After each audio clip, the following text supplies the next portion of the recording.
FIFA ലോകകപ്പിൽ സ്വിറ്റ്സർലൻഡിനെതിരായ quarter final മത്സരത്തിൽ വിജയിച്ചാണ് Argentina semi ഫൈനലിൽ കടന്നത്.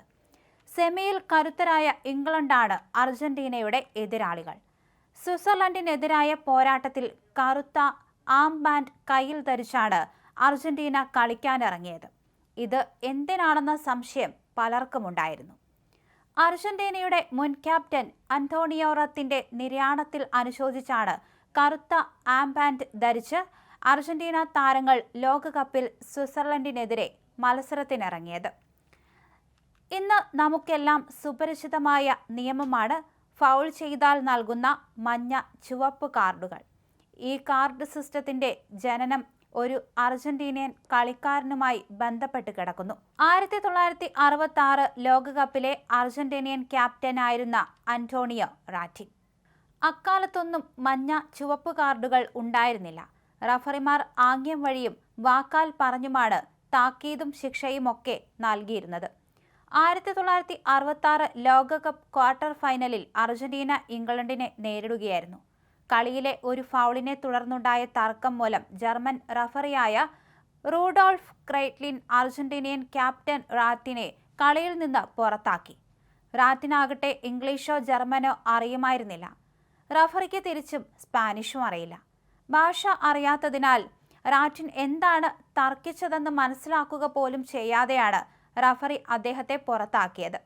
നീതി കിട്ടിയില്ലെന്ന തോന്നലും കമ്മ്യൂണിക്കേഷനുള്ള ആശയക്കുഴപ്പവും മൂലം റാറ്റിൻ മൈതാനം വിട്ടുപോകാൻ തയ്യാറായില്ല.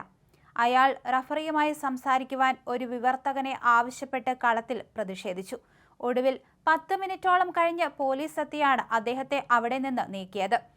ഇംഗ്ലീഷ് ബ്രിട്ടീഷ് രാജ്ഞിയായ എലിസബത്തിന് ഒരുക്കിയിരുന്ന ചുവന്ന പരവതാനിയിൽ കുത്തിയിരുന്ന് അന്ന് അദ്ദേഹം പ്രതിഷേധിച്ചു. ആ കളിയിൽ അർജന്റീന ഒരു ഗോളിന് ഇംഗ്ലണ്ടിനോട് തോൽക്കുകയും ഇംഗ്ലണ്ട് ആ ലോകകപ്പ് നേടുകയും ചെയ്തു. ഈ സംഭവം ഭാഷാപരമായ പ്രശ്നങ്ങളില്ലാതെ എങ്ങനെ കളിക്കളത്തിൽ റഫറിമാർക്ക് കളിക്കാരോട് ഇങ്ങനെയുള്ള കാര്യങ്ങൾ കമ്മ്യൂണിക്കേറ്റ് ചെയ്യാനാകും എന്ന ചിന്തയിൽ ഫിഫയെ എത്തിക്കുകയായിരുന്നു. ഫിഫയുടെ റഫറി കമ്മിറ്റിയുടെ തലവനായിരുന്ന കെൻ ആസ്റ്റനാണ് അതിനൊരു പരിഹാരം കണ്ടത്.